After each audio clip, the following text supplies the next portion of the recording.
Bom dia, nessa sexta-feira, dia 9 de setembro, vamos dar início ao nosso trabalho de mais uma apresentação. Hoje, abrilhanta essa casa, Associação Comercial de São Paulo, a doutora Débora Martins de Oliveira, que é uma advogada pública, ela é procuradora da Fazenda Nacional, é a chefe substituta da Divisão de Grandes Devedores e coordenadora do Núcleo de Monitoramento da PRFN3, Procuradoria Regional da Fazenda Nacional da Terceira Região, que pega São Paulo e Mato Grosso do Sul. Ela é responsável, como nós vemos, por quase metade, né, da arrecadação, né, doutora? São Paulo e Mato Grosso do Sul, haja responsabilidade. Então, nós temos a honra aqui de falar com uma autoridade muito importante do cenário do Fisco Nacional, né, do cenário jurídico tributário nacional, a doutora Débora, enfim, e nos honra com sua presença. A palavra é sua, doutora Débora. Obrigada pelo convite, doutor Humberto, é um prazer estar aqui. E eu vou trazer para vocês algumas das formas de negociação de dívidas que a gente tem hoje disponível na Procuradoria. Né? Apresentação. Pode abrir, por favor? Eu começo aqui, cadê? Tá, vamos lá. Começo falando que todo o nosso relacionamento com o contribuinte hoje, praticamente todo, ele é feito via sistema Regularize. Né? Através de lá, o contribuinte consegue emitir... Tá, obrigada. Emitir dados para pagamento, apresentar garantia, impugnar dívida, pedir, né, revisão de dívida e negociar também, né, parcelamento ou da entrada em pedido de transação. Aqui de cabeça que eu me lembre, os únicos pedidos que não tem no Regularize ainda é pedido de certidão, que ele é feito pela Receita, pelo ICAC da Receita, e o pedido de audiência com o procurador. Aqui em São Paulo, para vocês pedirem audiência com um dos procuradores, é necessário encaminhar um e-mail para esse endereço aí que está na tela, e a partir daí vocês juntam os documentos que são lá necessários, é aberto um requerimento que fica lá no nosso sistema de requerimento, que chama SICAR, e a partir daí ele tem um andamento normal, distribuído para algum procurador, e as intimações são todas feitas via sistema. As audiências hoje elas são feitas praticamente todas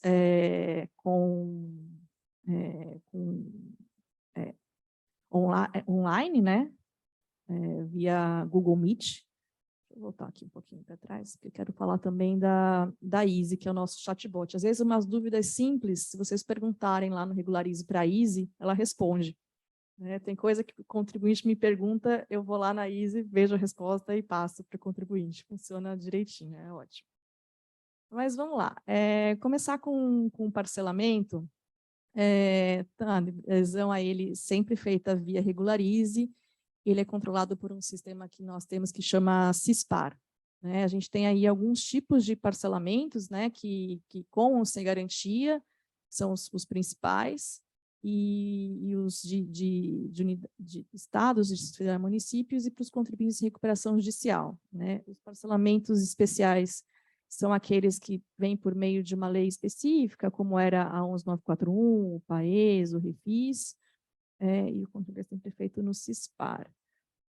Passar rapidamente aqui, parcelamento sem garantia, ele é automaticamente deferido pelo sistema com o pagamento da primeira parcela. Né? O contribuinte entra no Regularize, escolhe as dívidas que ele quer parcelar, se eles forem inferiores a 15 milhões, é só recolher o DARF que está parcelado.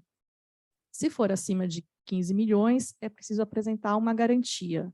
Né? Esse requerimento ele vai ser analisado por um dos procuradores, e sendo deferido, é emitido a DARF, e assim que também for feito o pagamento, o parcelamento está deferido e consolidado. Mas acho que o que mais interessa hoje em dia para os contribuintes é a transação. né, que diferente do parcelamento, que tem um limite de parcelas em até 60 vezes e não tem desconto, a transação ela é bem diferente, né? A transação ela pode dispor, pode oferecer descontos. Atualmente, ela também permite a utilização de créditos de prejuízo fiscal e de base de cálculo negativa para pagar parte do saldo transacionado. E tem prazos e formas de pagamentos muito elásticos, que incluem, inclusive, moratória, e também pode dispor sobre formas de garantia, flexibilização de venda de garantia, substituição. É um instituto bem amplo, né? E só para registrar que débitos previdenciários de FGTS não admitem moratória. Tá? Então, vamos lá. A gente tem alguns tipos de transação hoje na PGFN, né, que é a transação individual, a por adesão e a simplificada, que ainda não tá vigente. Ela vai começar a funcionar a partir do dia 1º de novembro. Descontos, né? A transação, em regra, ela dá até 65% de desconto sobre o valor dos débitos, respeitado o principal. O que significa isso? Se for uma dívida muito antiga, que tem muitos juros acumulados, além dos encargos e da multa, por vezes o desconto ele chega até 65%. Se for uma dívida nova, que os juros são baixos, os 65% ele acaba atingindo o principal e isso não é permitido pela lei. Então, o desconto ele vai ser menor do que 65%, porque a gente tem sempre que deixar ali o principal inteiro. Então, a gente pode dar 100% de desconto em cima dos encargos, das multas e dos juros, mas o principal sempre tem que ficar integral. O prazo de pagamento hoje é de 120 meses. Como exceção, pessoa natural, microempresa, pequeno porte, santas casas, o prazo é até 145 meses e 70% de desconto. Né? E, por fim, a utilização do prejuízo fiscal e da base de cálculo negativa, que pode ser utilizado para pagar até 70% do saldo da transação após o desconto. Né? Então, ali, o contribuinte tem ali direito, por exemplo, a 50% de desconto. Né? Além desse desconto da transação, ele ainda pode pagar o saldo com 70% pagar 70% desse saldo com prejuízo fiscal. Mas o que é muito importante definir, assim, o que é diferente da transação do parcelamento é a concessão de desconto, né? O desconto ele não é igual para todos os contribuintes, nem para todas as dívidas. Hoje a Procuradoria ela divide as suas dívidas entre alta, média, difícil e irrecuperável. Né? E de acordo com essa classificação é que o débito pode ter desconto ou não. Né? Os descontos eles só são permitidos para débitos de difícil recuperação ou irrecuperáveis. O que define a concessão de desconto é essa reprovabilidade da dívida, que ela é obtida através da capacidade de pagamento que é presumida pela PGFN. Né? A Procuradoria ela estima essa capacidade de pagamento com bases em informações que são prestadas pelos próprios contribuintes ou por terceiros. Né, que pode ser DCTF, nota fiscal eletrônica, declaração de imposto de renda retido na fonte, GFIP massa. Então, com base nesses dados, a Procuradoria estima uma capacidade de pagamento e compara ela com a dívida. E de acordo com esse descompasso entre a capacidade de pagamento estimada pela Procuradoria e o valor da dívida, é que é calibrado o desconto. Né? Então, quanto menor a capacidade de pagamento, maior o desconto, que é limitado a 65%. Então, os contribuintes que a Procuradoria entende como A e B, alta e média capacidade de recuperação, não tem direito a desconto. Às vezes, o contribuinte discorda da nossa capacidade de pagamento, porque ela é presumida. Né? Existe lá uma fórmula, ela é feita com alguns dados que pode, eventualmente, dependendo do tipo de empresa, ter ali uma distorção, né? A gente considerar na nossa fórmula, por exemplo, imposto de renda retido na fonte. E daí o contribuinte ele é um prestador de serviço que ele tem muito imposto de renda retido na fonte e a fórmula dele acaba ficando, né, fora ali da realidade. Ele pode entrar com pedido de revisão. E a partir daí a gente vai pedir uma série de documentos para a gente tentar chegar num valor mais real e atual, né? Porque os dados da nossa capacidade de pagamento hoje eles estão um pouco desatualizados. Até novembro isso vai ser atualizado, mas por enquanto ainda são dados de 2019, pré-pandemia, justamente para não ter ali uma distorção em razão desse período meio conturbado aí. Isso, que as empresas passaram, né? Então, a gente considera dados de 2019 e são dados que estão desatualizados, né? Para o mal ou para o bem, né? Então, o contribuinte pode entrar com pedido de revisão, a gente vai pedir dados contábeis atuais, e com base nesses dados a gente vai chegar num valor atual. Né? E a outra possibilidade de alteração da capacidade de pagamento presumida é o fator redutor que existe nas transações por adesão, que hoje ainda estão vigentes. Né? Acho que eu vou explicar isso um pouquinho mais para frente, mas nas transações por adesão, o contribuinte precisa ali dentro do Regularize e dentro do sistema que controla as transações, que é o CISPAR, preencher uma declaração de rendimentos. Ali ele vai informar qual foi o faturamento bruto nos últimos anos, se teve dispensa de funcionários, se teve contratação, qual é o patrimônio líquido, se tem dívidas. Com base nesses indicadores, a Procuradoria estima ali qual foi o impacto da pandemia na atividade econômica do contribuinte. E este percentual ele vai ser reduzido da capacidade de pagamento para adesão à transação por adesão. Vamos passar aqui rapidamente pelas transações que estão vigentes hoje. Até o fim de outubro, a gente tem a transação emergencial para retomar a de venda, que a gente chama de PERSE, que é para aquelas empresas que têm alguns quinais específicos que são ligadas ao setor de eventos. Tem também os programas ligados ao Simples Nacional, a transação de pequeno valor para débitos até 60 salários mínimos, a transação extraordinária, que ela, embora ela não conceda desconto, ela permite um pagamento de uma entrada facilitada. A excepcional, ela concede descontos, esses descontos variam de acordo ali com o prazo que o contribuinte opta, né? Quanto maior o prazo, menor o desconto. Tem as transações especiais para os débitos rurais e para o fundo rural. E a repactuação de transação em vigor é justamente para aquele contribuinte que já tem uma transação por adesão em vigor, teve dívidas novas e quer incluir essas dívidas numa transação nova com os mesmos benefícios da transação anterior.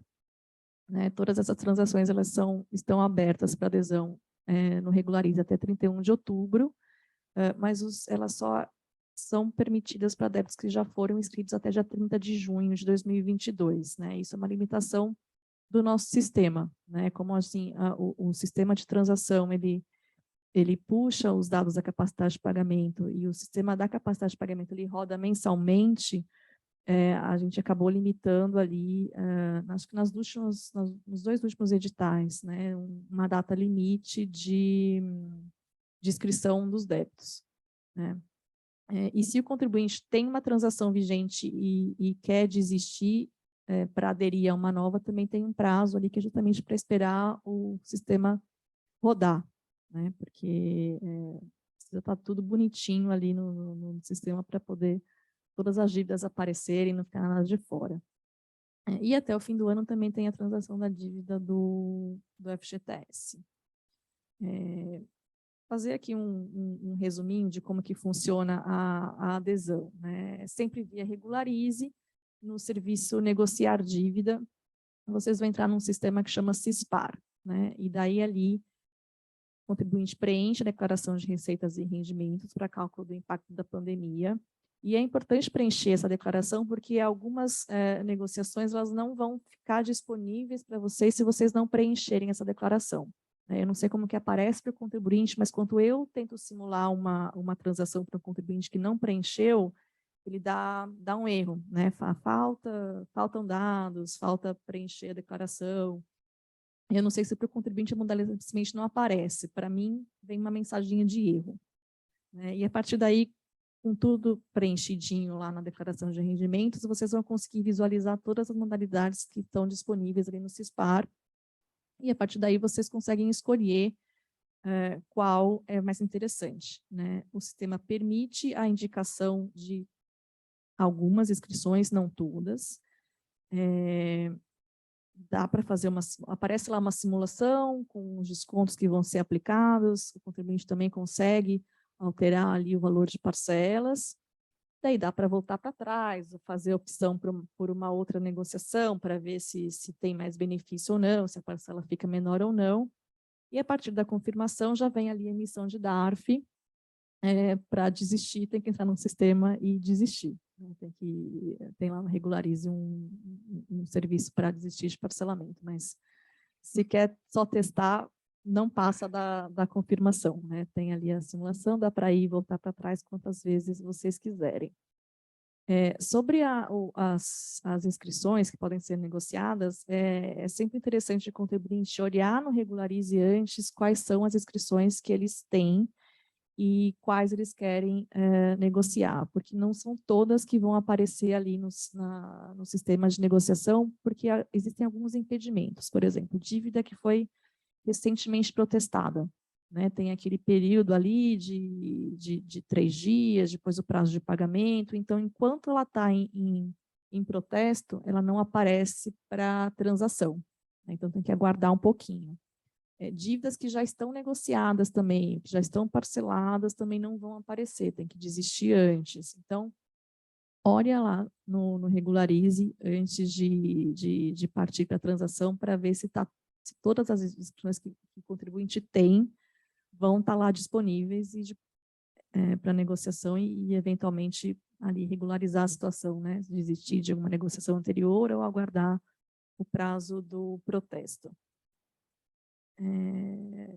A transação simplificada ela ainda não tá vigente, ela vai começar a funcionar a partir do dia 1º de novembro, e ela vai ser válida para débitos entre 1 milhão e 10 milhões. Né? A ideia é fazer um procedimento mais célere do que uma negociação individual, né?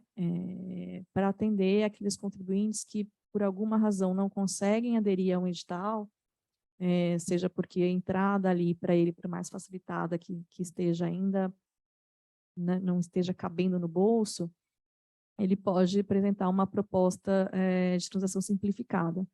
Vai ser tudo via sistema, a Procuradoria vai aceitar ou não. Se não aceitar, vai ser feita uma contraproposta e o contribuinte pode aceitar ou não. E a partir do momento que a Procuradoria aceita, já é encaminhado um termo para o contribuinte concordar e já pagar. Né? E é algo muito mais simples do que a transação individual, né? Que é uma verdadeira negociação mesmo. A gente senta na mesa com o contribuinte, com o advogado, com o contador, com o administrador, para entender ali, para chegar num acordo, entender a empresa e chegar num acordo que seja melhor tanto para o contribuinte quanto para a Procuradoria. Né? Ambas as partes acabam fazendo ali concessões, né? Do lado da Procuradoria tem os descontos, tem o prazo, do lado do contribuinte, em geral, tem reconhecimento de grupo econômico, tem desistência de algumas discussões judiciais, e por isso que é uma negociação tão demorada. Né? A gente, às vezes, fica meses. Teve transação que demorou mais de ano para ser concluída, não é rápido. Então, são muitos documentos, a gente pede documento contábil, documento que comprove a situação bancária, né, para a gente ter ideia de quanto que é o endividamento da empresa, para a gente conhecer como é que funciona o sistema de recebíveis, se os recebíveis são cedidos, se tem securitização, enfim, é uma negociação muito ampla, né, tanto para a gente entender a situação da empresa, como para estabelecer ali um fluxo de pagamento que caiba no fluxo de caixa dessa empresa, né? Também é importante a gente discutir garantias, né? Essas garantias elas podem ser próprias ou de terceiros, imóveis, seguros, a gente tem caso que até a gente aceitou marca, aqui a gente tem que ser criativo, né? Porque por vezes a dívida é tão grande que o contribuinte realmente não tem condição de apresentar uma garantia integral, né? E a gente tem uma flexibilidade de aceitar uma garantia menor que o débito, para a gente conseguir fechar um acordo, né? E também no pedido de transação, o contribuinte indica que créditos que ele quer utilizar, né?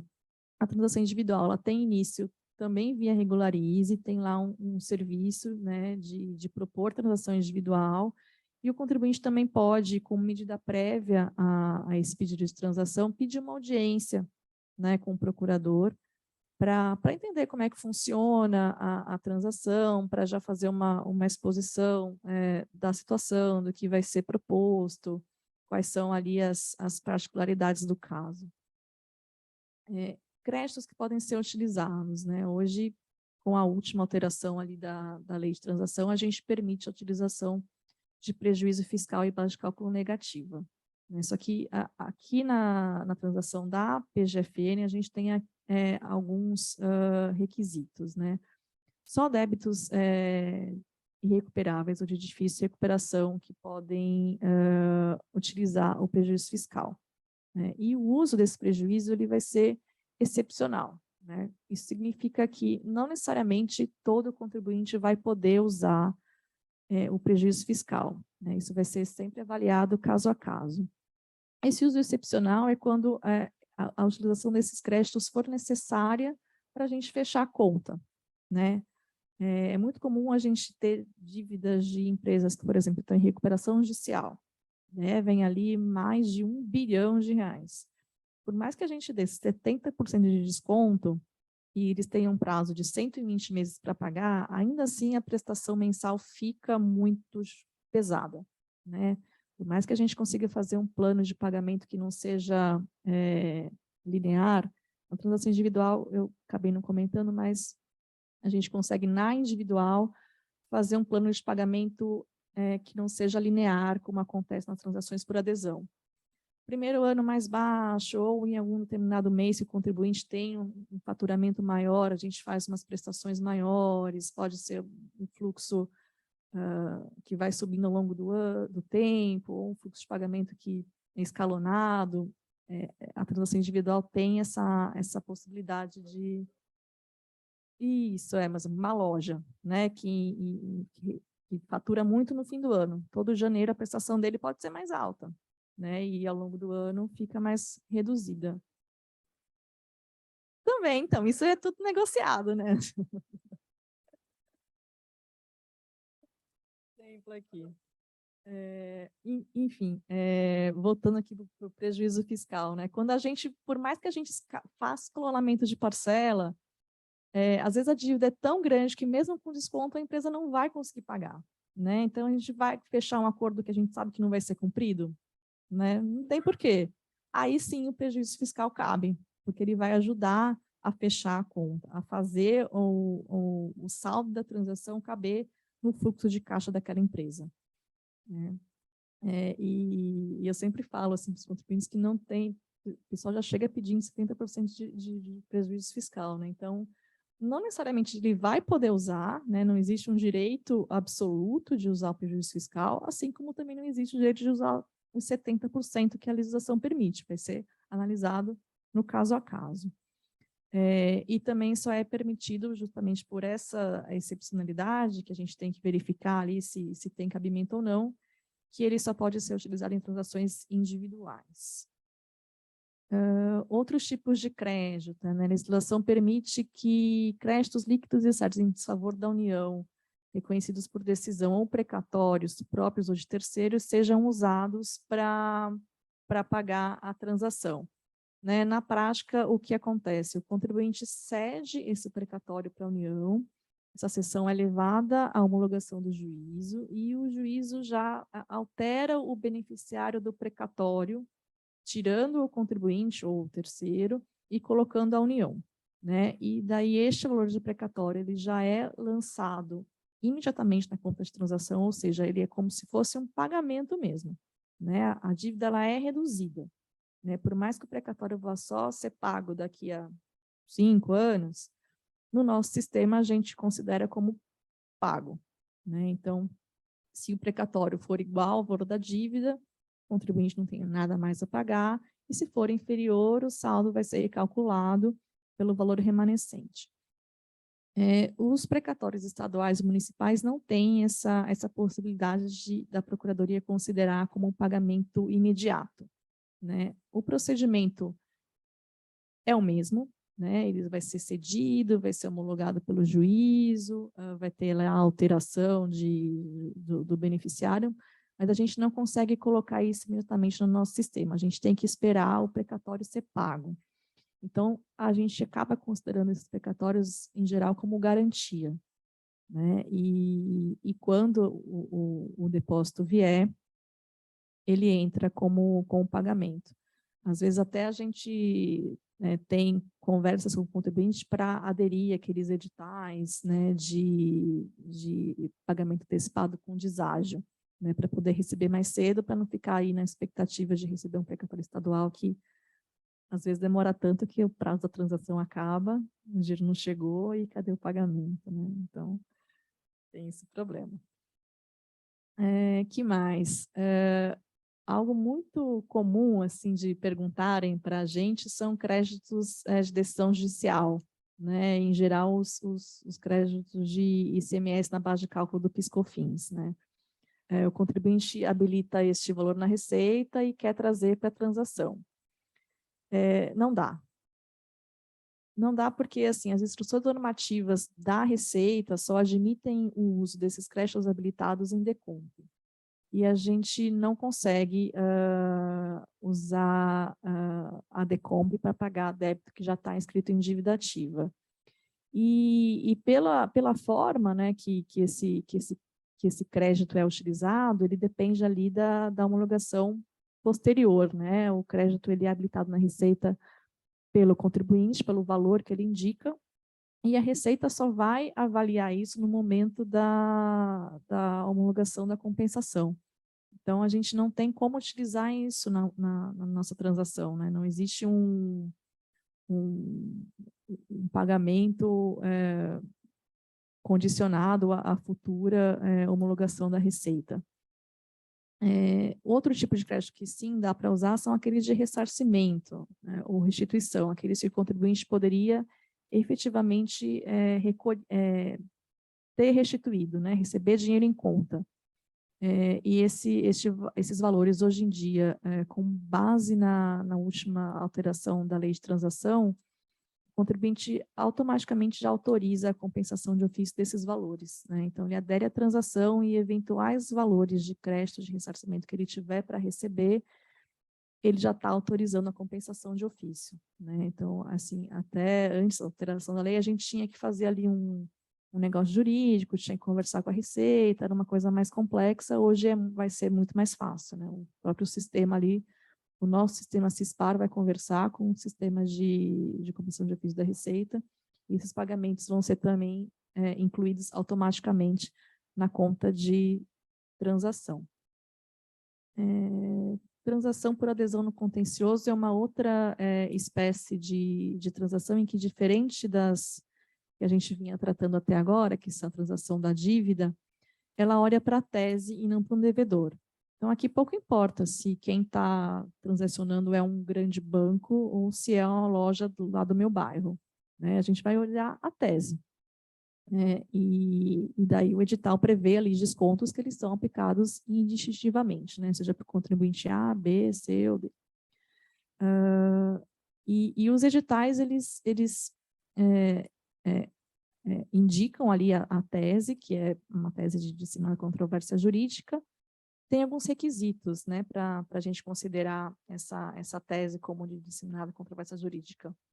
Que ele não esteja afeto ao julgamento pela sistemática dos repetitivos, né, que não tenha ali nenhum precedente favorável persuasivo, né, e normalmente são casos em que tem decisões tanto favoráveis à fazenda como favoráveis ao contribuinte, que não tem uma definição ainda de tribunais superiores, e tem que ser uma decisão, um tipo de tese que esteja disseminado ali em vários contribuintes, né, que não seja de um contribuinte específico ou de um setor específico. E também tem que ser um tema que não tenha ali nenhuma ligação com algum outro que por analogia esteja ali já, que possa indicar a posição da jurisprudência sobre a matéria. Hoje tiveram 2 editais só, até hoje, do PLR e da transação do ágil, né? Por enquanto, eu não tenho notícias de outros aí que estejam encaminhados. Eu acho que eu encerro por aqui, assim, acho que eu tentei passar para vocês um panorama geral das formas de negociação que a gente tem hoje, e eu fico aberta aí para questionamentos. Obrigada. Muito obrigado, doutora Débora, muito esclarecedor suas colocações. Realmente, essa questão da regularização, né, do débito do contribuinte faltoso, né, aquele contribuinte que tem problema, está devendo. Nós temos situações diversas na realidade econômica da empresa grande, empresa pequena, devendo mais, devendo menos. Então, me parece adequado realmente ter várias formas de enfrentamento desse problema, porque depende do contribuinte, ele vai ter uma realidade. Um tem garantia, outro não tem garantia, um tem recuperação judicial, outro já está numa situação, às vezes, até de sucessão familiar, né? Então, realmente, na vida real, nós encontramos várias situações, né? Eu gostaria de abrir a palavra para os presentes aqui. Doutor Renan? Bom, primeiramente, doutor Humberto, parabenizá-lo aí pela iniciativa, é um tema muito relevante, principalmente nesse período pós-pandemia, né? Grandes empresas aí estão num cenário desafiador de sustentabilidade e viabilidade financeira, e sem dúvida, levar esse conhecimento ao maior número de pessoas possível é uma ação necessária. E a doutora Débora, pela palestra, pela excelente explanação. Eu gostaria só de fazer, na verdade, um comentário, doutora Débora, e ouvir a opinião da doutora a respeito do Instituto da Mediação e Arbitragem na transação tributária, né? Como isso pode ser um benefício ou não, principalmente para o micro e para o pequeno, que tem a sua capacidade contributiva ali um pouco limitada, um pouco deficitária, e como esses institutos poderiam ou não auxiliar a Procuradoria na recuperação desses créditos. Muito obrigado.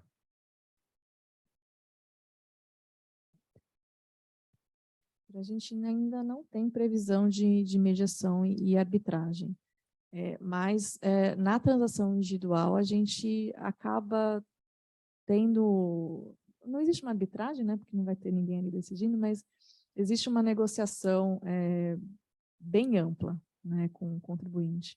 Mas sendo na individual, a gente tem ali o limite base de 10 milhões, né? A gente não consegue trazer isso para os pequenos.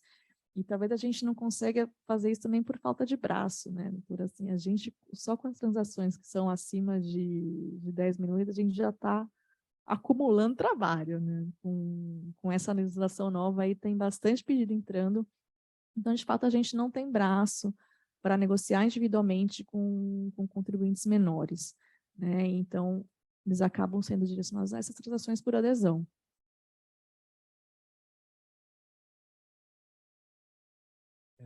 Por favor, doutor. Bom dia, antes de mais nada, meu nome é Paulo Vera, sou diretor aqui da casa. Parabenizar pela sua belíssima explanação e bastante eloquente. Ontem, inclusive, quando estivemos com o ministro Paulo Guedes, ele fez uma observação de que como houveram, acho que 20 mil funcionários públicos aposentados, e o governo, por conseguinte, acabou meio que informatizando grande parte do sistema.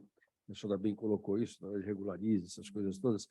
Eu vejo, por exemplo, a grande dificuldade, como o senhor acabou de colocar para o Renan, exatamente disso. Quer dizer, o contribuinte pequeno não tem a condição de poder chegar. Por exemplo, eu estou com um problema sério, tem uma licitação agora na quarta-feira, dia 14, e a Embratur, que me pagou pelo líquido, não informou vocês. E eu não consigo tirar minha certidão porque a Embratur é que é a devedora, não eu. Mas vocês me imputaram a dívida. E eu já fui a Brasília, conversei, inclusive, com o assessor da Procuradoria lá, a pedido do ministro Paulo Guedes, inclusive. A coisa não anda, mas tudo bem. Depois isso é um caso particular meu. Mas eu digo assim, eu vejo que a coisa, como um todo, há uma dificuldade da gente poder... Você tenta marcar, como a senhora disse na terceira tela, uma audiência com o procurador. Aí você tem que juntar o contador, o cachorro, o papagaio, não sei o que dizer, juntar tudo. E aí, sabe o que a PGFN me falou aqui? Eles têm 7 dias para se manifestar. Gente, se eu estou com o edital de licitação, eu estou 72 horas da minha licitação, como é que eu faço? Eu vou esperar 7 dias o manifesto da Procuradoria? Desculpa, é inconcebível isso. Está me impingindo uma pena que eu não mereço. Até porque a dívida não é minha. Então, eu faço uma pergunta, como é que a gente pode coadunar isso? Porque não existe um canal que possa me ouvir e ser mais célere no que tange a parte de audiência para o contribuinte. Entendo que vocês têm uma dificuldade hoje de pessoas, porque houveram muitos aposentados por conta nesse bolo que o ministro bem observou ontem. E qual, na sua opinião, como é que a gente pode fazer? Porque, é lógico, o governo ainda não fez concurso. Creio que, na hora que é uma situação dele também, porque não é só nós, empresários, que estão com dificuldade, mas eu creio que o próprio governo também tem essa dificuldade. Eu já visto R$ 600 do Plano Brasil, aí, do Auxílio Brasil, e etc. Quer dizer, você tem um orçamento, então não dá para fazer, a toda hora, fazer concurso público para poder, vamos dizer, ocupar as vagas que estão ausentes, né? Então, eu pergunto, como é que a gente pode fazer isso? Porque não há um canal. Você manda um e-mail, o e-mail diz, 7 dias, espera. Tá bom, e aí? Você liga para alguém, você recebeu um e-mail, e o e-mail veio do gabinete, inclusive. O que eu faço? Quer dizer, como é que o contribuinte faz? No caso, eu, mas um contribuinte como um todo. Obrigado, doutor. Doutor, assim, infelizmente, eu vou dar a resposta que já devem ter te dado. Né? A gente tem um atendimento presencial hoje, mas, assim, dificilmente ele vai conseguir te ajudar, porque ele é residual. Né? Assim, toda a nossa comunicação hoje ela é feita via Regularize, via atendimento. Eu acho que o senhor pode tentar, assim, explicar a urgência, né? Pedir...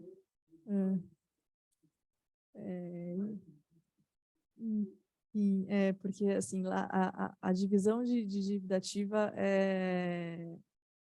ela hoje abrange não só São Paulo capital, né? Ela abrange não só Mato Grosso, mas também outras unidades de São Paulo, né? A gente está tendo uma regionalização, então tem muita coisa sendo concentrada aqui na unidade da terceira região. Né? Então, tem mais procurador? Agora até tem, mas tem muito mais trabalho. Né? Toda a grande São Paulo hoje em dia já está aqui, algumas unidades que eram ali mais distantes, unidades menores, Franca, Prudente, hoje em dia elas já foram todas incorporadas aqui à terceira região. Então, de fato, eu entendo o problema, né? Mas é difícil para mim até, né? Deixa eu fazer uma colocação. Uma resposta. Claro que a doutora Débora é uma pessoa, autoridade, competente. Competente no sentido, não só no sentido popular, mas também no sentido do direito administrativo, digamos assim, né? Competência funcional. Mas, na realidade, tem uma questão que extrapola essa reunião nossa aqui, né? É a questão já é de cunho político organizacional da administração, né? Claro que a administração, do jeito que ela está organizada, tem suas limitações, como qualquer organização tem, né? Então, esses problemas, penso, foge um pouco da nossa reunião, porque são problemas mais de cunho político, né? Talvez seria mais adequado fazer essas colocações perante o ministro e o secretário, eles sim têm poder de dar essa, não dar resposta, mas dar solução, né? O problema existe, está aí, é um fato dado, né? São limitações que o serviço público tem, que em alguns pontos atinge diretamente o contribuinte e o administrado. Esse é um deles, né? A capacidade de limitação, tal, né? E é um problema político, que aí vai ser resolvido pela instância legislativa, né? Que também essa casa atua muito nessa instância legislativa, política de forma... Mas não é essa comissão, essa coordenação, né? E, como bem foi pontuado, aí são convidados o ministro, o legislador, tudo, e são feitos estudos e colocados perante ele. Esse e outros pontos, né? Outros problemas, né? Até esse problema da transação, ela é um fruto dessa atuação política, né? Agora nós estamos numa discussão, debate agora operacional.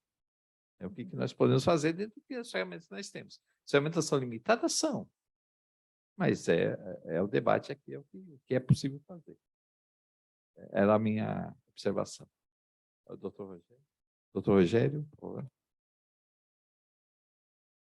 Bom dia a todos. Bom dia, doutora Débora Martins de Oliveira. Uma brilhante palestra, muito elucidativa, detalhada. Parabéns, sempre nos ajudando a entender os meandros do fisco, né? Agradecer também ao doutor Humberto, meu amigo, e sempre à frente desses eventos, que muito importantes. E enquanto a doutora estava explanando, eu lembrei, doutor Humberto, que a gente já tem alguns anos aí de jornada, né? E essa questão da transação individual, que é uma novidade, né? Que eu lembro, o doutor deve ter participado, e aqueles títulos públicos emitidos para construir o viaduto da Santa Ifigênia, não sei se a doutora chegou Muito novinho. Eu quase que assinei esses títulos, mas era muito novinho. Nem tanto.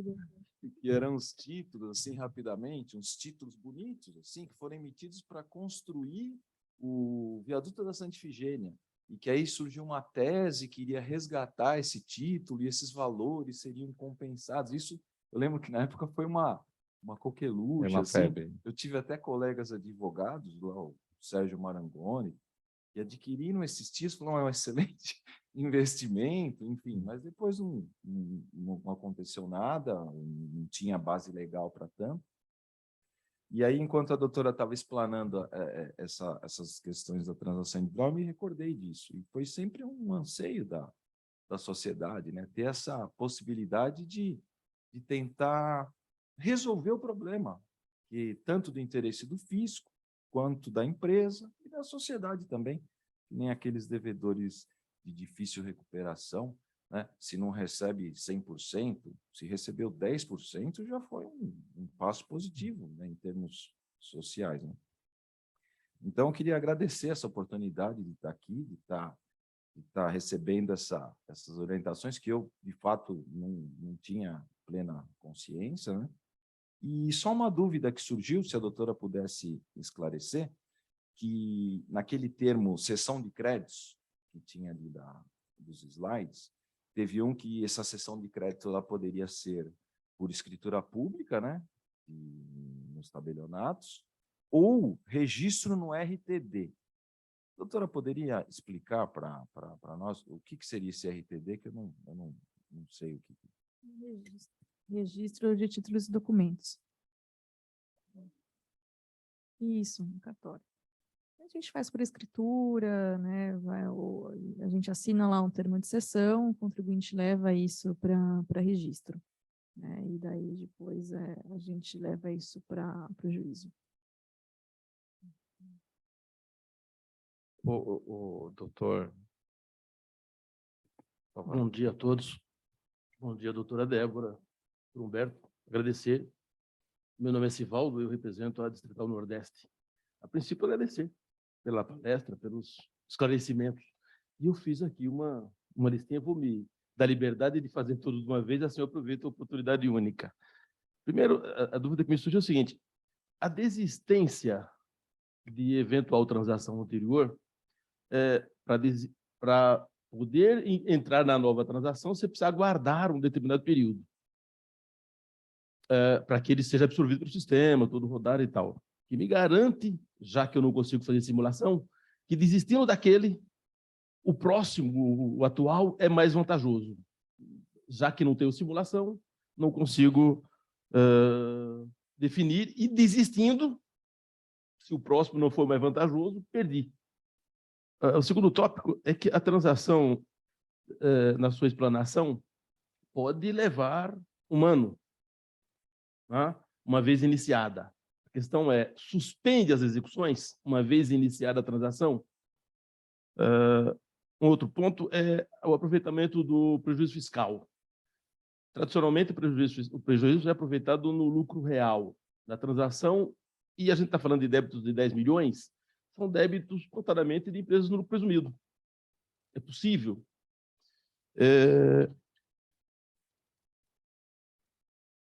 A outra já se respondeu. São essas pequenas colocações. Obrigado, doutor. Vamos lá, sobre as desistências de transação anterior. A gente tem lá no Regularize algumas planilhas de simulação de desistência. Daí não vai ser feito pelo sistema, vai ser feito por essas planilhas. Mas, em geral, eu diria que é mais benéfico, porque assim, você vai ganhar um prazo, né? Você vai desistir de uma que já está em curso para aderir uma nova, então o seu prazo recomeça, né? São mais 120 meses para frente, né? Os descontos, com a desistência da negociação, os descontos voltam a ser os anteriores, né? Porque é importante dizer que a débito negociado faz parte da fórmula de capacidade de pagamento. Então, se você já tem débito negociado e você vai negociar novos, talvez a sua capacidade de pagamento tenha subido porque você já negociou anteriormente. Então, às vezes, desistir também é interessante por causa disso, para o sistema reconhecer que você desistiu, tirar aquele valor da fórmula da Capag para poder voltar à situação anterior, num desconto maior. Né? Mas a Procuradoria disponibiliza ali umas planilhas de Excel para o contribuinte fazer essa simulação de desistência de um parcelamento para outro. Que mais? Negociações longas. Pela lei, não suspende. Né? Em geral, a gente não suspende, salvo quando é recuperação judicial, que tem ali um dispositivo de lei específico que diz que a partir do momento que o contribuinte entra com requerimento, as execuções fiscais são suspensas. Em geral, a gente avalia, né? Um mero pedido ali não suspende. Mas se a gente estiver perto de um acordo, né? Se faltar ali detalhes pequenos em relação à garantia, se o contribuinte estiver tendo algum prejuízo efetivo quando essas execuções fiscais estão rodando, né? Está lá tendo, toda semana está tendo um baixo em júri, né? Faz sentido, né? Suspender, mas essa suspensão ela não é automática, ela também vai ser acordada e dependendo ali do momento da negociação, né? Não necessariamente ela vai existir só porque tem lá um pedido de suspensão e também porque tem a prescrição está correndo, né? Pedido de transação também não suspende prescrição, né? Então, a gente também não pode deixar isso totalmente solto. Às vezes é aquele processo que o contribuinte nunca foi citado, mas, né, tá lá correndo o prazo da intercorrente, eu vou, né, continuar deixando esse prazo correr? Também tudo no individual é caso a caso. Então, a gente sempre vai avaliar caso a caso. Do prejuízo fiscal e base de cálculo negativa, a gente vai considerar os créditos de acordo com a alíquota que é prevista na lei. Né?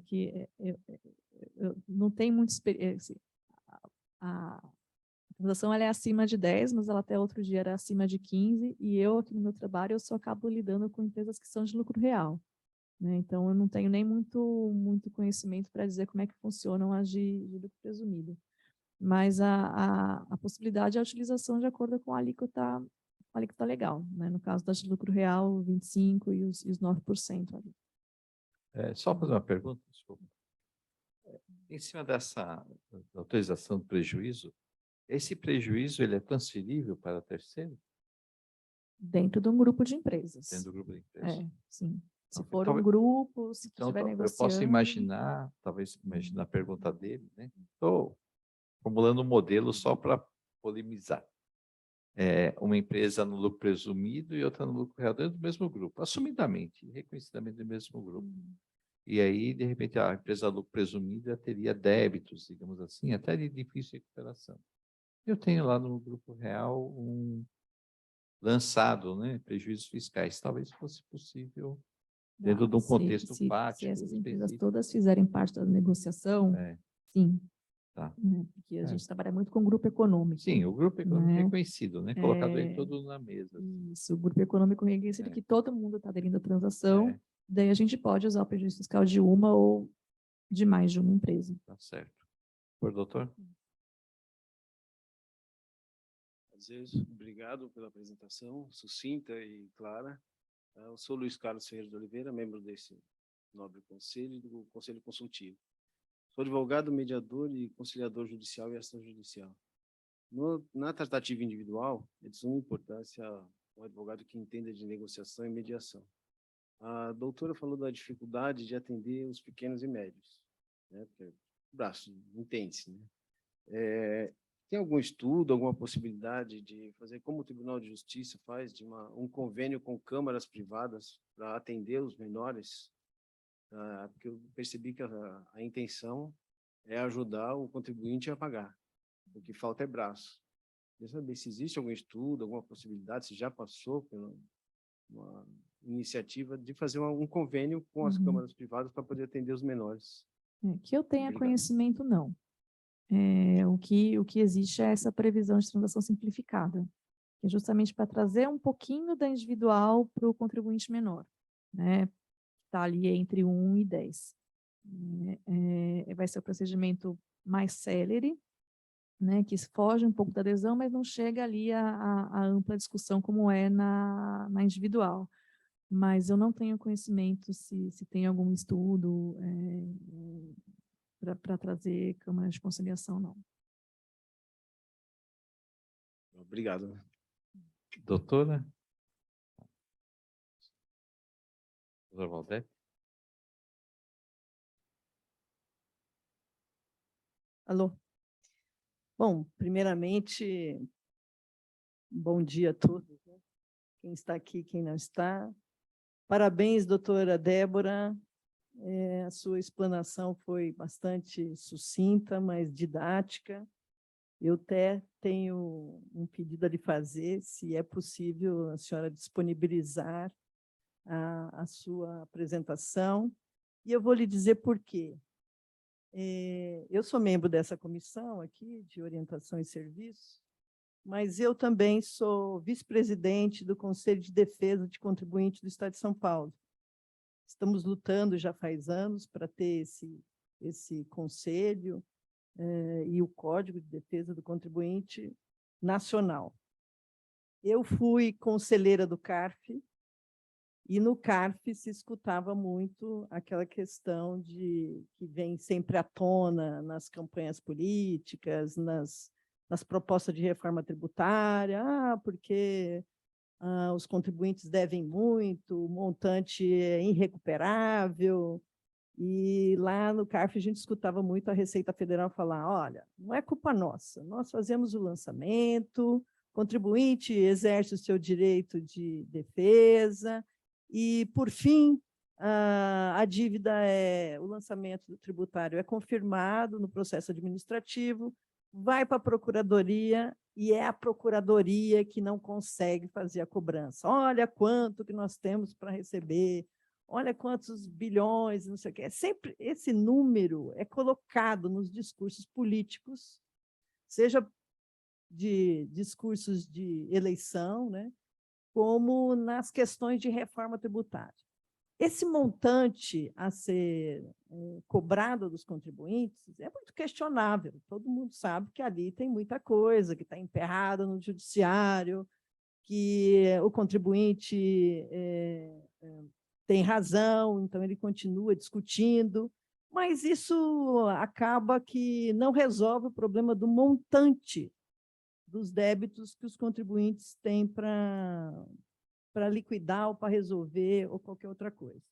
Por outro lado, os contribuintes também têm muita dificuldade de fazer valer os seus direitos, né? Então, o contribuinte briga muito, as teses tributárias são muito longas, 20 anos, 30 anos, e tudo mais. E o que se escutava sempre era que a PGFN tinha uma parcela de culpa na formação desse passivo, e os contribuintes também, porque tem muitos contribuintes, como o doutor Humberto falou na chegada aqui, tem muitos contribuintes que não querem pagar, certo? Não é à toa que o tributo é compulsório, né? Mas tem muitos outros contribuintes que têm a melhor das intenções e ele tem muitos problemas, e um aqui foi relatado. Ter uma dívida tributária prejudica seus negócios, seus desenvolvimentos, é uma coisa complicada, né? E ele tem que enfrentar essas questões no âmbito nacional, no âmbito estadual e o municipal. Todos têm dificuldades, né? Tanto para cobrar como para pagar, e tanto para reconhecer os direitos que ele tem. Eu vejo nessa questão da transação um avanço, uma resposta que a Procuradoria da Fazenda Nacional tomou a iniciativa, em primeiro lugar. Tanto é que nós temos aqui a Procuradoria do Estado, São Paulo, está muito aquém do que vocês já desenvolveram, mas está tentando. Nós, lá no CODECOM, também estamos trabalhando com relação a isso, para ver se a gente consegue trazer isso para a administração, que tem um potencial administrativo maior do que a Procuradoria, para ver se essas coisas acontecem com mais seriedade. Assim, como advogada e defensora dos contribuintes, eu acho muito importante que os contribuintes saibam que existem esses mecanismos. As dificuldades para se atingir os objetivos da transação é algo que eu vejo que também tem que ser conversado em reuniões como essa, como a que eu disse que teve numa outra federação. Enfim, eu tenho participado disso o máximo que eu posso, para eu também entender. E aí a gente vê assim, que tem algumas coisas assim, que são utopias, né? A transação individual pode demorar meses, anos, não contempla uma certa proteção do contribuinte que está negociando. E veja, se for para demorar meses, anos, é assim, não vai atingir aquilo que é necessário. É preciso que tenha criatividade, tanto da Procuradoria, da Receita Federal, decisões políticas, como o doutor Humberto falou, mas também tem que ter a participação dos contribuintes, afinal de contas, ele é o maior interessado em resolver isso tudo. Mas, assim, eu que estou tentando entender tudo que foi desenvolvido e já estou escutando de vários contribuintes essa coisa de não atendimento presencial, até por falta de capacidade física para fazer isso. Nós também estamos enfrentando isso na administração tributária do Estado de São Paulo, né? Tem sido a pauta das últimas reuniões, reclamações de contribuinte, e que o contribuinte agora é tudo através de e-mail, e isso tudo não se resolve, entendeu? Isso tudo não se resolve. E por que não se resolve? E foi agravado com a questão da pandemia, com a situação dos funcionários da administração e da Procuradoria não estarem mais trabalhando a semana toda, né, de forma presencial. Home office está anda como uma coisa nova. Mas eu acredito que, se isso também não for perfeitamente regularizado, os objetivos da transação, seja nacional, seja do Estado, não vão ser atendidos num espaço de tempo, não vou dizer emergencial, mas razoável, entendeu? Porque essa coisa de você mandar um e-mail, ficar esperando a resposta, seja num prazo, eu até estou estranhando que te deram 7 dias. O que eu estou presenciando são casos que não é 7 dias, o e-mail não é visto, não é respondido, não tem nem prazo regulamentado para responder, certo, doutor Humberto? Sabe disso também. No entanto, tem muitos contribuintes que querem se regularizar, tem muitos contribuintes que querem e precisam dessa regularização. Aqui no estado de São Paulo foi criado Nos Conformes, né? É um programa que também procura avaliar os contribuintes e estabelecer notas para o contribuinte. Mas essas notas é para incentivá-lo e ter um tratamento diferenciado. Quanto melhor ele estiver avaliado, mais facilidades e possibilidades de resolver essa questão. Acontece que tem muito contribuinte que não está com a nota boa, não é porque ele não quer, é em razão de todas as dificuldades que ele passou, inclusive a questão da pandemia. Então, eu acho que está no momento de haver uma união de todas as procuradorias, de todos os contribuintes, e aí eu acho que a Associação Comercial, trazendo a senhora aqui hoje, está dando um pontapé inicial nesse grande acordão, entendeu?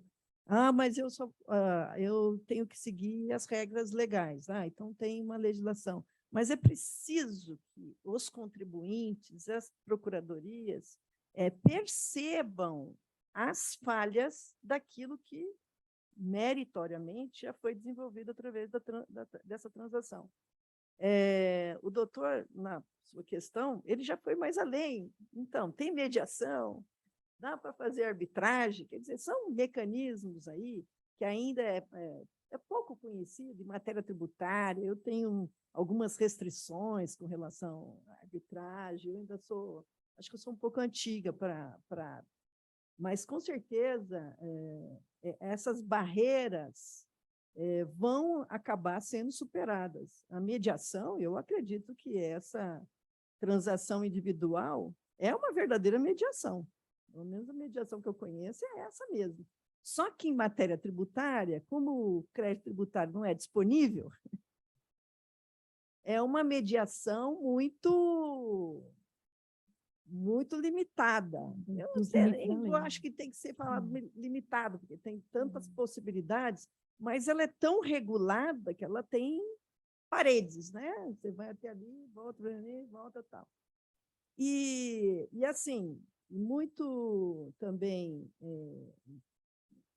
complica para eu explicar para os contribuintes, aonde eu não só assessoro como advogada, mas como eu tenho a incumbência de dar essas notícias das possibilidades que ele tem hoje para resolver os problemas dele, eu fico um pouco achando estranho, assim, que, por exemplo, quando a senhora falou sobre os precatórios municipais e estaduais, eu tinha entendido em outro evento que eles iriam servir, sim, já como forma de pagamento, e que a União aguardaria a data desse pagamento.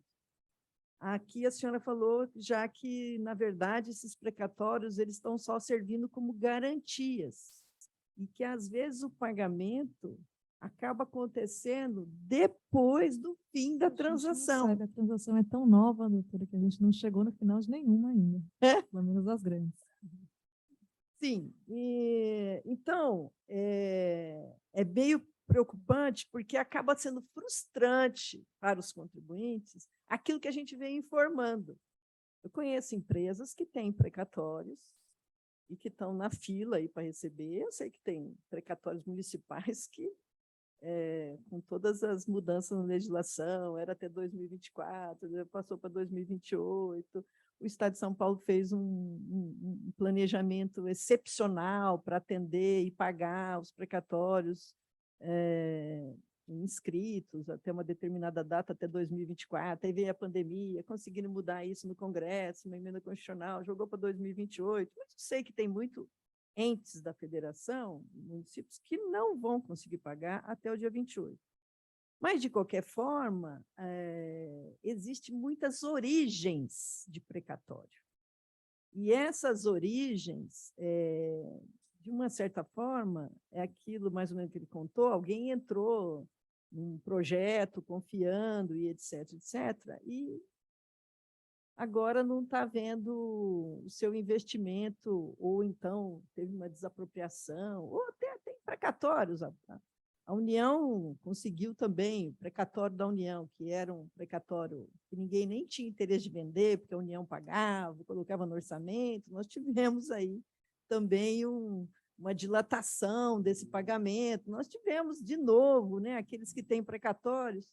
Os precatórios da União, originário de questões tributárias, é um dinheiro que, ao ser represado, e não ser recebido, por exemplo, como pagamento, acaba trazendo uma nova injustiça para os contribuintes e dificultando isso tudo. Mas, enfim, eu vejo esse desenvolvimento desse Instituto da Transação, que já estava previsto no Código Nacional Tributário. Eu acho um instrumento bastante interessante, mas eu tenho aqui a reivindicar isso, né? Dada a sua autoridade, às vezes não é impossível dar uma resposta, né? Porque não depende só da senhora, mas que esse tipo de reunião que nós estamos fazendo sirva para a senhora ser interlocutora, tá? Dos contribuintes, porque nós estamos aqui, né, em defesa dos contribuintes, nós estamos aqui numa entidade que representa contribuinte. Por outro lado, eu vejo também que tem sempre uma preocupação, né, dos direitos, as garantias do fisco, que, afinal de contas, a arrecadação tributária é o que sustenta esse país, né? Então, não adianta contribuinte ficar reclamando da educação, da segurança, disso, daquilo, ficar acreditando nas promessas de campanha política, se não tiver receita. Então, longe aqui de estar defendendo mal contribuinte. O meu papel é de defender o bom contribuinte. Não significa que aquele contribuinte que está devendo, ele é mau contribuinte. Então, eu acho que nessa história da transação é possível, mas precisa ter um mecanismo de chegar mais próximo do contribuinte. Essa disponibilidade presencial é preciso. O pequeno contribuinte, o médio contribuinte, ainda que ele vá com o contador dele, ainda que ele não concorde, mas ele entende que tem que ter um advogado, para ele isso tudo é muito custoso. Ele está fazendo de tudo para liquidar o débito tributário e não ter mais custo. Então, essa coisa da simulação, que o doutor falou, eu entendo as razões da Procuradoria, mas eu acho que precisa melhorar alguns aspectos que está inviabilizando um número maior de transações. O que eu só escuto é reclamação de contribuinte. Não consigo falar com a Procuradoria do Estado, não consigo falar com a Procuradoria da Fazenda Nacional, onde é que está isso? Sabe, essa história do e-mail é virtual demais para determinados contribuintes. Tem contribuinte, claro, tem um aparato, tem uma inteligência virtual, digital, que ele acha ótima, é melhor do que estar lá na frente de um procurador. Ele está na frente do procurador, para ele, às vezes, está na frente do auditor da Receita Federal, aquela figura do leão e tal. Mas, neste momento, assim, pelo menos para aqueles que não conseguem, faz a tentativa e não consegue, manda e-mail, é preciso ter esse aperfeiçoamento nessa comunicação, até para poder entender que ele quer se regularizar, mas ele não está conseguindo se regularizar pelos mecanismos, que é assim, o virtual, um computador, um robô falando com ele. Isso é a maior reclamação que a gente tem, tanto lá no Conselho de Defesa do Contribuinte do Estado de São Paulo, como entre os contribuintes, enfim. Mas eu, agora, para parar um pouquinho de falar e apenas também fazer uma pergunta, a senhora tem ideia do qual é o montante de dívida que a União tem e que a Procuradoria da Fazenda Nacional está visualizando que poderá resolver através da transação? Qual é a meta? Tem uma meta a ser atingido? Tem prazo? Não existe uma meta, mas assim, eu tenho alguns números aqui. A gente tem hoje 190 bilhões negociados. São acordos que têm uma previsão de cumprimento de 5 a 10 anos, mas que eles já geraram mais de 7 bilhões de receita. A dívida da Procuradoria hoje, total, ela é de mais de 2 trilhões, né? Então, você pode pensar, 190 bilhões não é nada, né? Mas, assim, a gente está falando de débitos que a gente considerava, na verdade, como de difícil recuperação ou até mesmo irrecuperável, né? A gente sabe que dentro desses 2 trilhões aí tem muita coisa prescrita, né? Tem muita coisa que a gente não vai conseguir recuperar pelas vias normais, né? A lei da execução fiscal, cobrança forçada. E a transação é o meio da gente conseguir regularizar isso, recebendo menos sim, mas recebendo algo, né? Então, a gente não tem uma meta, mas a gente já tem alguns resultados que a gente considera muito interessantes. A doutora ficou forçada com uma negociação que dura 1 ano, mas a gente fala de negociações muito altas, né? Provavelmente os contribuintes que a senhora atende não tem lá 1 bilhão de dívida para negociar. A gente tem hoje em dia lá, tem lá na minha mesa a negociação que está há meses, mas são débitos de bilhões de uma empresa só, né? Então, esse tempo, ele é, acho que talvez, proporcional ao tamanho da encrenca que a gente está lidando, né? Então, os contribuintes menores, a gente tem a opção de fazer por adesão, né?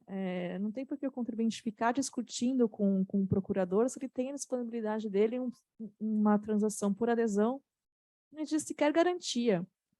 Se ele for sentar com o procurador para conversar, o procurador vai querer falar de garantia. O contribuinte vai ter garantia para apresentar?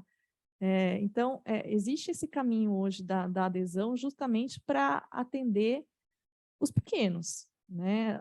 A Procuradoria-Geral sim tem uma preocupação muito grande de não deixar nenhum período sem transação em aberto para os pequenos, né? Existia, não sei nem qual é já o número da renovação desses editais, né? Mas a gente sempre ouvia que essa não vai ser renovado, né? Essa é a última, mas o próprio Procurador-Geral fazia questão sempre, não, vamos renovar porque o contribuinte pequeno não pode ficar sem ter opção, né? E, de fato, né, a opção da adesão ela é toda via sistema, né? Não tem ali a conversa com o procurador, que estou entendendo que é uma queixa, né, do contribuinte. E a questão do home office como eu já mencionei aqui, hoje a Procuradoria está regionalizada. Então, o procurador que vai cuidar aqui do caso do doutor, não necessariamente ele mora em São Paulo. Ele está lotado lá em Ribeirão Preto, né? Então, o atendimento ele acaba sendo, não necessariamente só por e-mail, mas as reuniões hoje em dia elas são feitas por Google Meet, né? Porque os procuradores hoje eles estão espalhados, eles estão desterritorializados, né? Então, o procurador que cuida aqui do caso do doutor mora lá em Ribeirão Preto. Tem um outro procurador que ele atua em regime de teletrabalho. Ele, às vezes, nem mora aqui no estado de São Paulo, ele pode morar em outro lugar, porque ele atua em teletrabalho. Ele não tem obrigação de estar à disposição da procuradoria fisicamente, né? Isso é algo que foi acontecendo aí ao longo do tempo, também em razão da pandemia, né, que aqui eu acho que acelerou essa solução, mas é algo que já é uma tendência que já acontecia, né, de procuradores lotados em outras unidades, comporem equipes que trabalham aqui em São Paulo, ou o procurador por sei lá, um problema de saúde, acompanhamento de cônjuge, pedir remoção, mas continuar trabalhando aqui. Então, essa situação da pandemia acabou acelerando essa forma de trabalho desterritorializada, né? Então, hoje em dia, eu entendo que eu até recebi um e-mail outro dia de um contribuinte reclamando que a unidade de Franca fechou, né? Não existe mais procuradoria da Fazenda em Franca, porque agora eles estão todos desterritorializados, né? Poxa, mas é uma cidade tão grande, né? Como que não pode ter? Infelizmente, é como a gente precisa trabalhar para dar conta, né, do trabalho. Que aqui em São Paulo tem muito trabalho, lá em Franca não tem. O procurador de Franca ele trabalhava menos do que o cara que trabalha aqui. Então, a gente precisou adaptar a divisão de trabalho mesmo, para poder tornar a procuradoria mais efetiva, né? E a descentralização é uma consequência disso e vai acabar tendo reunião virtual sempre, né? Eu atendo contribuintes que são lá de Prudente, né? Eu atendo contribuintes que estão Campinas, que é computador. Eu acho que essas circunstâncias que acabaram se confirmando com a pandemia algo que a gente vai ter que discutir. Eu tenho dito o seguinte: hoje em dia as empresas dizem que tem dificuldade até de contratar funcionários, porque hoje os funcionários perguntam, a primeira coisa que ele pergunta é quantos dias eu vou ter que ir na empresa, né? Presencial. Se for para ir todos os dias da semana, de segunda a sexta, ele não quer esse emprego. Ele quer, pelo menos, 2 dias, ele não tenha que estar fisicamente. Nós vamos ter que acostumar com isso. Eu acho que é óbvio que tem trabalho que não pode ser assim, né? Trabalho na saúde, por exemplo. Não tem como você fazer um atendimento médico, serviço de enfermagem à distância. Acho que tem coisa que não vai acontecer. Mas, telemedicina não era permitido e agora já está regulamentado, mas não é bem isso aí que eu queria falar. Doutora, também tem uma outra coisa que os contribuintes estão, assim, eu ainda vejo alguns contribuintes dizendo o seguinte: bom, e quando é que vai sair o refis? Entendeu? Para mim, já está muito claro que não tem mais refis. A transação é justamente para não ter mais refis. Exatamente. É duro falar isso, por exemplo, numa entidade empresarial. Assim, mas tem gente que ainda acredita que o legislativo vai aprovar. A Procuradoria briga bastante para não ter refis, justamente porque existe um instituto muito mais justo, que é a transação. Né? Nem a Receita Federal nunca gostou de refis, né? Nem Não, a Receita Federal não gostou de refis.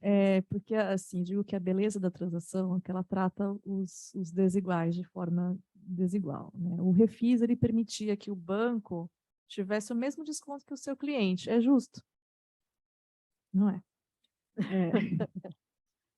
Então, a transação, ela vem conceder desconto para quem precisa ter desconto, conceder benefícios para quem precisa ter benefícios, né? O Bradesco, o Itaú e o Santander não precisam, né? Eles até querem, mas não precisam, né? Eles têm plena capacidade de pagar todas as dívidas dele e mais um pouco, né? Então, da mesma forma que o governo só dá auxílio para quem precisa, a transação só tem desconto para quem precisa, né? Até porque é uma renúncia fiscal, né?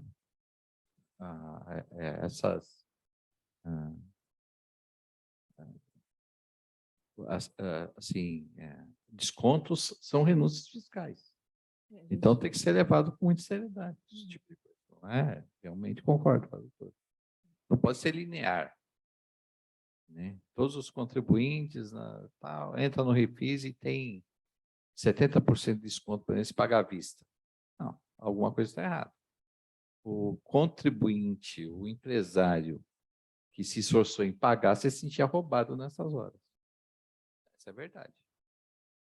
Não, Né? sempre o contribuinte que paga em dia os seus tributos, toda vez que saía um parcelamento incentivado, do CMS, um refis, tributos federais, eles se revoltavam mesmo. Eles falavam, olha, eu fiz o esforço de pagar, se bem que os descontos eram na multa. Né? Não, sim, mas na multa, mesmo assim, então é assim, o contribuinte tem, por exemplo, eu tenho um concorrente muito sério, o doutor Rogério, um advogado muito competente. E aí eu e o doutor Rogério estamos disputando um cliente. Aí o doutor Rogério paga todos os tributos dele, como uma pessoa honesta, e eu sou contribuinte meio duvidoso, assim, não pago de vez em sempre. É claro que o meu custo é menor. Concorrência é desleal. Então, esse desequilíbrio do refis, no final, e essa frequência que ele ficou, né? A cada 2 anos um refis, desde os anos 2000, então já ficava esperando o refis, isso tornou o mercado, principalmente mercado mesmo de concorrência, muito desequilibrado. Porque você tinha aquele empresário que, por vezes, arriscava. Falava, não vou pagar. Ele não pagava mesmo. Porque em 2 anos, 3 anos, 2 anos e meio, tem uma janela do refis, eu entro, acerto minha vida de alguma forma, porque não conseguia acertar, eu jogo para o outro refis, e ele conseguia praticar preços de concorrência melhor do que o outro. Então, realmente, só tem razão. E só tem razão de uma forma profunda na economia. Então, realmente, sei que vocês estão pensando que eu sou muito fazendário, né? Mas eu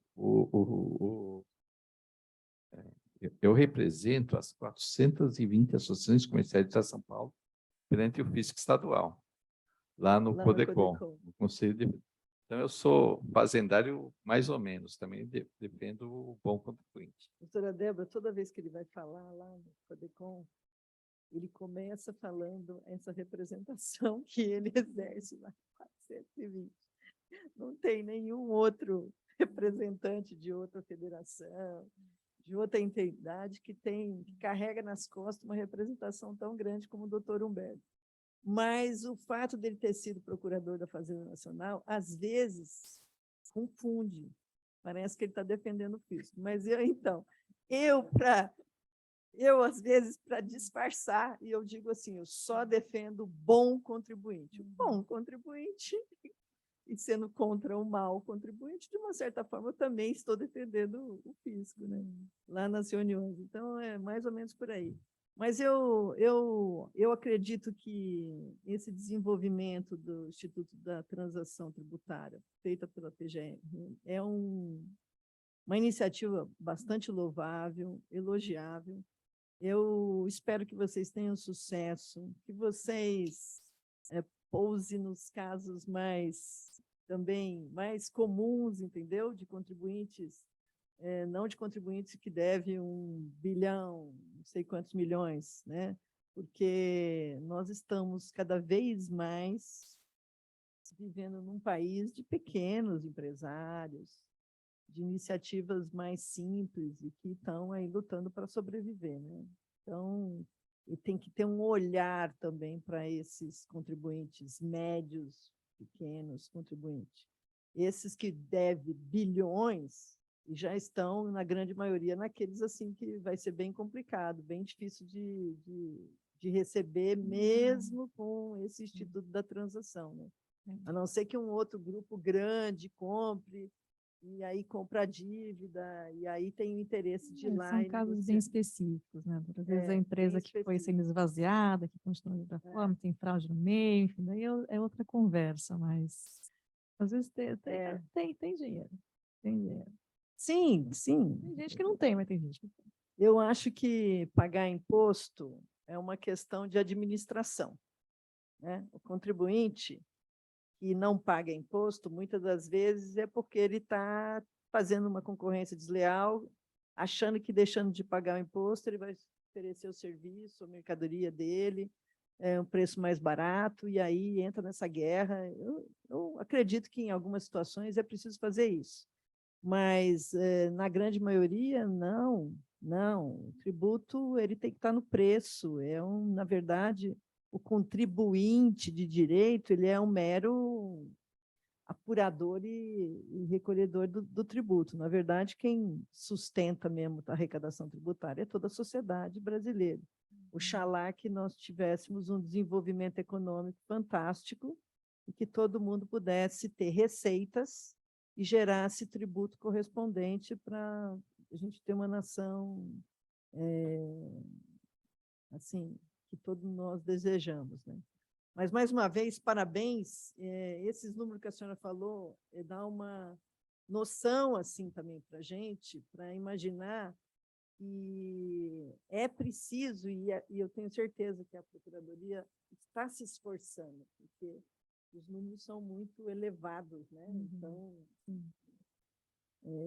ainda que não chegue na meta, como a senhora falou, mas que isso corresponda. Oxalá, eu vou falar aqui uma utopia, mas talvez não seja, que alguns contribuintes, como tem a sua dívida identificada tanto pela Procuradoria como pela Receita Federal, que ele seja provocado, ao invés dele tomar a iniciativa, que para ele é custo, e todo esse meio eletrônico é complicado para ele, que ele também seja provocado. Olha, estamos aqui, apuramos que você tem essa dívida. E se ele não souber dessa dívida, ele tem que arrumar profissionais que resolvam. Vou dar um fato. Né? Existe no Estado de São Paulo, na Organização Fiscal do Estado de São Paulo, existe um órgão, como disse a doutora Valdez, chamado Conselho de Defesa do Contribuinte. É um órgão muito importante, tem tido uma atuação muito relevante. É um órgão que a doutora Valdez é vice-presidente, e lá esse órgão representa exatamente as 420 associações comerciais de São Paulo. Então, eu levo a minha experiência, inclusive de ex-procurador da Fazenda Nacional, do lado do fisco, defesa do fisco, né? E lá, no caso, nossa própria preocupação é o fisco estadual. E foi desenvolvido, inclusive, dentro dessa casa, essa casa trabalhou bastante nisso, um programa do Estado de São Paulo chamado Nos Conformes, que é um programa de ranqueamento dos contribuintes, né? É um programa que passou no desenvolvimento. É interessante que ele teve uma forte... ele brotou quase que daqui, da iniciativa dos próprios contribuintes, né? Brotou mais daqui, dessa mesa, dessa sala. Teve muitas reuniões aqui. Passou pelo CODECOM, pelo Conselho de Defesa, nós fizemos aperfeiçoamento, colocamos algumas coisas lá. E há um certo monitoramento dessa receita. A gente acaba encarando essa receita como algo necessário ao Estado, né? Faz parte dessa legislação que criou, Dessa legislação, de tal forma que a Secretaria da Fazenda do Estado ela tem que prestar contas ao CODECOM de o que está acontecendo, quantos contribuintes regularizaram, quanto foi feito pagamento. Enfim, a gente trabalha lá com reclamações do contribuinte, mas também a gente acompanha o trabalho do fisco estadual. Recentemente, nós também participamos de uma reunião onde houve uma iniciativa, né, também da Receita Federal, só que por parte da Receita Federal, o programa não chama Nos Conformes, chama Confia, mas está bem no início ainda, pouco desenvolvimento. Então, assim, Nos Conformes do Estado de São Paulo está mais avançado do que no Confia da Receita Federal. No entanto, a questão da Procuradoria nas transações, a Procuradoria da Fazenda Nacional está muito mais avançada do que as transações. Existe essa preocupação nossa, lá no Estado, de avançar mais na questão das transações. E um dos pontos que a gente acha que no Estado não tem, na União existe um pouco, né? que é possibilitar essa transação ainda antes da inscrição da dívida ativa. Né? Na União existe essa possibilidade. Agora tem. Né? Sim. A última alteração da legislação de transação prevê também a transação no âmbito da Receita Federal. Né? Mas aí só para o que eu lembro ali, é para débitos que estão em contencioso administrativo. Pelo menos isso. Né? Né? Mas mesmo os débitos que são confessados e não pagos, quando o contribuinte quer negociar, ele pede para a gente, para inscrever, normalmente a Receita inscreve rápido, e a gente consegue colocar na nossa negociação já. Falando com o DECOM, nós estamos assim, ó, trabalhando com tanto a esfera nacional, da União, como do Estado. Um avança aqui, a gente cobra lá, outro diminui aqui e a gente levanta. A Procuradoria Aqui tem no feito... São Paulo, a transação ainda está muito tímida, né? Está muito tímida. E a gente está trabalhando para que ela chegue à transação débitos ainda não inscritos. Porque a gente acredita que o potencial físico da Secretaria da Administração Tributária do Estado é maior do que o da Procuradoria. Então, poderia resolver isso melhor ainda, entendeu? Assim, só para registrar, a gente tem feito, a Procuradoria está fazendo um esforço muito grande de se tornar mais acessível para o contribuinte, né? Mesmo as cartas de cobrança, a senhora disse, o contribuinte deveria ser chamado a negociar, né? Hoje a gente manda uma cartinha de cobrança até com preceitos lá de visual law, né? Para ficar mais claro, sem aquele monte de dispositivo, né? Você deve, de acordo com a lei tal, artigo tal, não, você deve... Doutora, no Estado, só ter uma ideia, nesse programa dos conformes, a administração, até no começo até achei estranho, apesar de participar da implementação do programa, quando eu vi a coisa acontecer, achei estranho, porque um cliente meu, de fato, né, ele tinha uma mania, que eu sempre falava para ele, ele pagava depois do vencimento, mas sempre depois do vencimento, e ele pagava quando tinha Bom, enfim, ele recebia uma cobrança na execução, ele pagava. Por que você não paga antes ICMS? Você acrescentado 20%, enfim, mais Selic, mais atualização, né? E multa, um monte de coisa. Mas ele pagava sempre depois. Aí, um dia, ele recebeu um telefonema da administração, que não é real, da administração, dentro do programa dos conformes. Falando, não, você vem pagando. Só que você paga depois. Então, você está pagando com multa, tudo isso e tal. Por mais que o advogado e o contador dele, o advogado era sou eu e o contador é meu amigo. Por mais que a gente alertasse aquela criatura que estava gastando muito dinheiro, ele não acreditava na gente. O dia que ele recebeu o telefonema, ele passou a pagar regularmente. Ele pagava, percebe? Só que ele pagava mais caro. Tinha problema de certidão, vivia tendo problema. Aí, quando ele recebeu o telefonema, então a iniciativa, lá no Estado, eles telefonam. Chega a telefonar para o contribuinte. Telefona para o contador, realmente telefona. E tem mais. Na reunião passada, teve aqui um agente do Estado, o doutor Rafael Zulli, aliás, um jurista de escola, realmente uma pessoa que entende muito. Ele, do Estado, ele vai no contribuinte.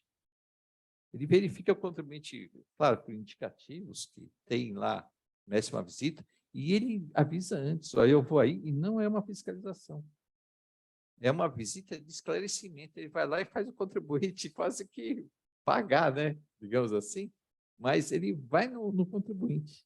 E ele veio até aqui, explicou o programa deles também. Né? Então, assim, realmente, essa ligação, essa iniciativa de ir até o contribuinte, ela é válida. Assim, eu sou a favor disso, eu acho que isso pode ter resultado positivo, porque realmente esse débito, claro que uma parte disso não dá mais para receber de fato. Mas esses números de trilhões, né? É um número da ordem de trilhões, 2 trilhões, Nós precisamos, nós como sociedade, seja a instância legislativa, política, ou aqui nesse debate, ou em outros debates dessa casa, ou de outras instituições de representação, tanto do contribuinte como do empresário, ou de advogados, o que for, procurar meios de receber isso. Meios de tirar esse passivo da sociedade e jogar esse passivo. Ou joga esse passivo no mercado, e isso vai produzir riqueza. Eu falo, você joga no mercado, você leva a fatos geradores, que leva a mais arrecadação. Ou ingressar no cofre público de forma efetiva, né? Mas o caminho é esse. Eu acho que a transação já está bem avançado pelo que a gente tinha no começo da União, assim, da Procuradoria Nacional, está bem avançado. Nós sempre fomos entusiasmados por esse ponto, tanto quando eu fui, tempo que eu fui advogado público, agora como sou advogado privado e participo de entidades, eu sou entusiasta disso daí, né? Desse tipo de coisa, que é no sentido de regularizar isso daí, baixar esse débito. Por quê? O que vai acontecer? Se não resolver essa questão, viu, doutor? A minha visão prática, se a administração e os servidores públicos da administração não resolverem essa questão pelas vias que temos, a sociedade ela vai descobrir uma outra via que não passa por nada disso. Que pode ser pior para o contribuinte, pior para a administração e pior para o funcionalismo, pior para todo mundo, inclusive para a advocacia e para a contabilidade. Porque eles podem chegar à conclusão que tudo isso é dispensável. E a gente consegue arrecadar tributo de uma forma diferente, não precisa nada disso. Claro, em mano militar, mais dura, mas é possível. Então, esse esforço que nós fazemos no Estado, e diferente da nossa atuação, né? No Estado nós estamos com uma briga que o Estado tem dificuldades de receber o advogado contribuinte. Só que tem uma lei que obriga a receber advogado, a lei da advocacia. Né? E na última intervenção lá no Prodecon foi o subsecretário, onde eu falei para ele uma verdade. Falei, olha, eu fui advogado público. E quando eu fui advogado público defendendo o erário, muitas vezes eu tive que como a senhora também tem certeza que também tem essa situação, e outros advogados públicos, tem que se valer da prerrogativa do advogado para defender o erário. Porque eu já vi juiz não quer receber advogado público. Não era só advogado privado. E muitas vezes ele está defendendo o dinheiro de todos nós, aqui o seu dinheiro, que é o erário. Né?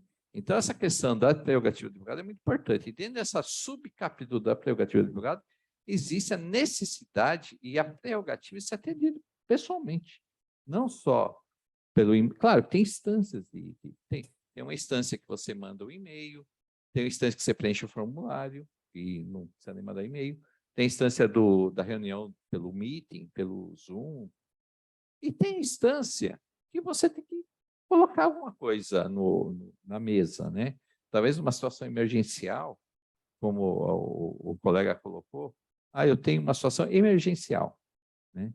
Eu lembro que na Procuradoria da Fazenda Nacional, uma vez eu estava plantão no fim entre feriado e ano novo, e tinha pessoas lá com uma situação emergencial de certidão negativa.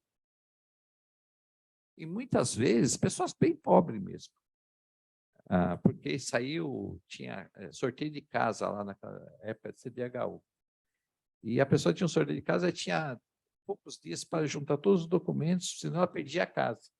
Perdia a possibilidade de ter a casa dela.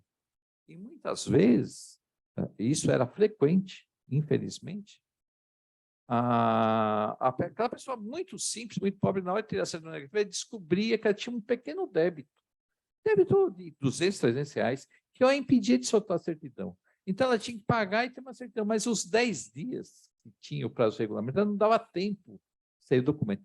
A gente saía correndo atrás do documento, até naquele caso. Aquela pessoa, né, simples, desde empresa. Eu lembro que tinha uma licitação interessante, que tinha um prédio do Ministério da Fazenda, e tinha uma licitação de limpeza do prédio do Ministério da Fazenda. As empresas terceirizadas, o pessoal de uniforme.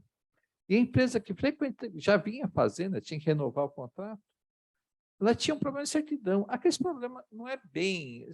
Às vezes, o problema de certidão não é que ele é devedor, mas precisa fazer um pequeno débito que apareceu, o computador apareceu lá, e às vezes a pessoa precisa pagar a correta certidão, e aí nós fizemos isso aí, e coincidentemente a licitação, ele juntou o procedimento de licitação, era uma licitação da própria administração, entendeu?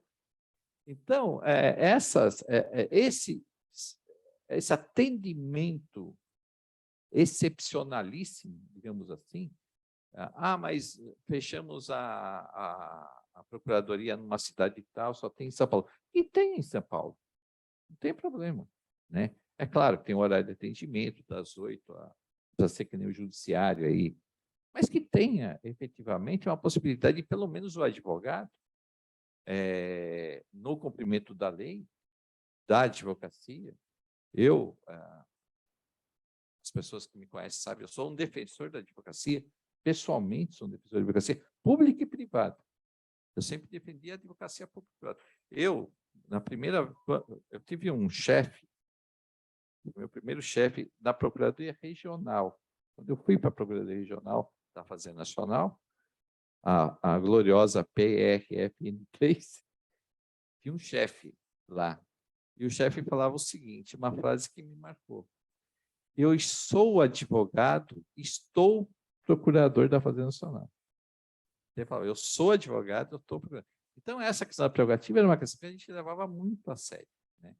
Então, eu acho que esse contexto todo é o contexto civilizado, esse contexto da transação, eventualmente de uma mediação lá para frente.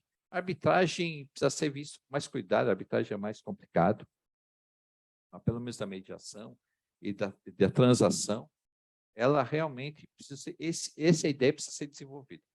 Só uma última palavra, doutor? Apenas para que conste, né, dentro do que a própria doutora falou aqui, defendendo o Codecon, você que já representa a FACESP no Conselho do Codecon, a casa, como bem observou a doutora aqui, defende o microempreendedor e o microempresário. Nós hoje temos mais de 420, mais de 400 empresas na FACESP, associações na FACESP e na CACB, perto de 2.500 entidades que estão no bojo da nossa entidade nacional, que é presidida pelo doutor Alfredo Cotati. Faço aqui um exemplo que me ocorreu durante a explanação, inclusive, dela. Quando o Henrique Meirelles era presidente do Banco Central, eu me lembro que eu tenho também o negócio de exportação, nós tínhamos um problema sério de câmbio.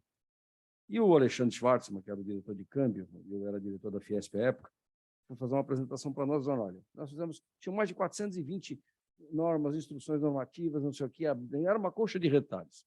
O que administrativamente a gente podia fazer, fizemos. Agora, o restante da alteração da legislação, cabe a vocês buscarem os seus legisladores. Quer dizer, então, eu coloco a casa à disposição da quadra de diretor, que sou também, não tenho conhecimento do Humberto, sei que ele pode capitanear isso, mas não só a parte dos advogados, bem como a parte dos advogados da União, nós juntarmos as forças e tentarmos auxiliar a reforma tributária, que vai beneficiar os advogados que têm que ficar todo santo dia se atualizando, deixando os cabelos brancos ou então perdendo eles.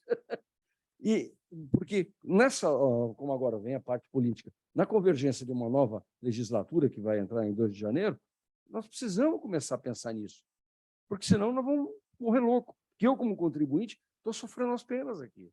Então, se a gente consegue ter como ele mesmo bem observou, a forma cuja qual o cara às vezes liga, quer dizer, tem que ser benéfico para ambos. Lógico que não pode ter 2 trilhões de débito, é um absurdo isso. Quer dizer, é um mau contribuinte, é um mau contribuinte. Refis virou mania. Né? O pessoal, daqui 2 anos tem, deixa para lá, eu vou fazer outro refis. Nós precisamos também mudar a cultura da população, do empresário. Mas isso só pode fazer, como disse o ministro ontem, você vai produzir celulose, papel. Então, você tributa a madeira no transporte. Aí você tributa a trituração da madeira. Aí você vai para a indústria de celulose e tributa o papel. Aí, quando o papel você vai comprar um bloquinho na papelaria, você tributa o bloquinho. Quer dizer, não há contribuinte que aguente a carga tributária. Não é? Doutor, Só isso. Então, doutor, eu coloco só- a casa no sentido de, se vocês quiserem, a gente junta forças. E o doutor Humberto só- capitaneia isso. Só, pra gente só uma coisa, poder usar a nossa eu não força política. posso capitanear isso, porque esse assunto é de outro conselho. Eu tenho aqui, mas aqui é assim, aqui a nossa objeto desse conselho é simplesmente essa orientação em serviço, né? O que foi dado até agora é orientação, alguma outra sugestão, claro, em termos de colaborar com a administração e colaborar com os contribuintes. Questões mais profundas existem, claro, da reforma tributária, uma alteração na legislação, uma alteração na lei e na regulamentação, né? Isso que eu falei, são as instâncias já legislativa e política já, ou uma discussão judicial sobre a legalidade de algum tributo, sobre a constitucionalidade de algum procedimento. Claro que existe isso, mas são outras instâncias, né?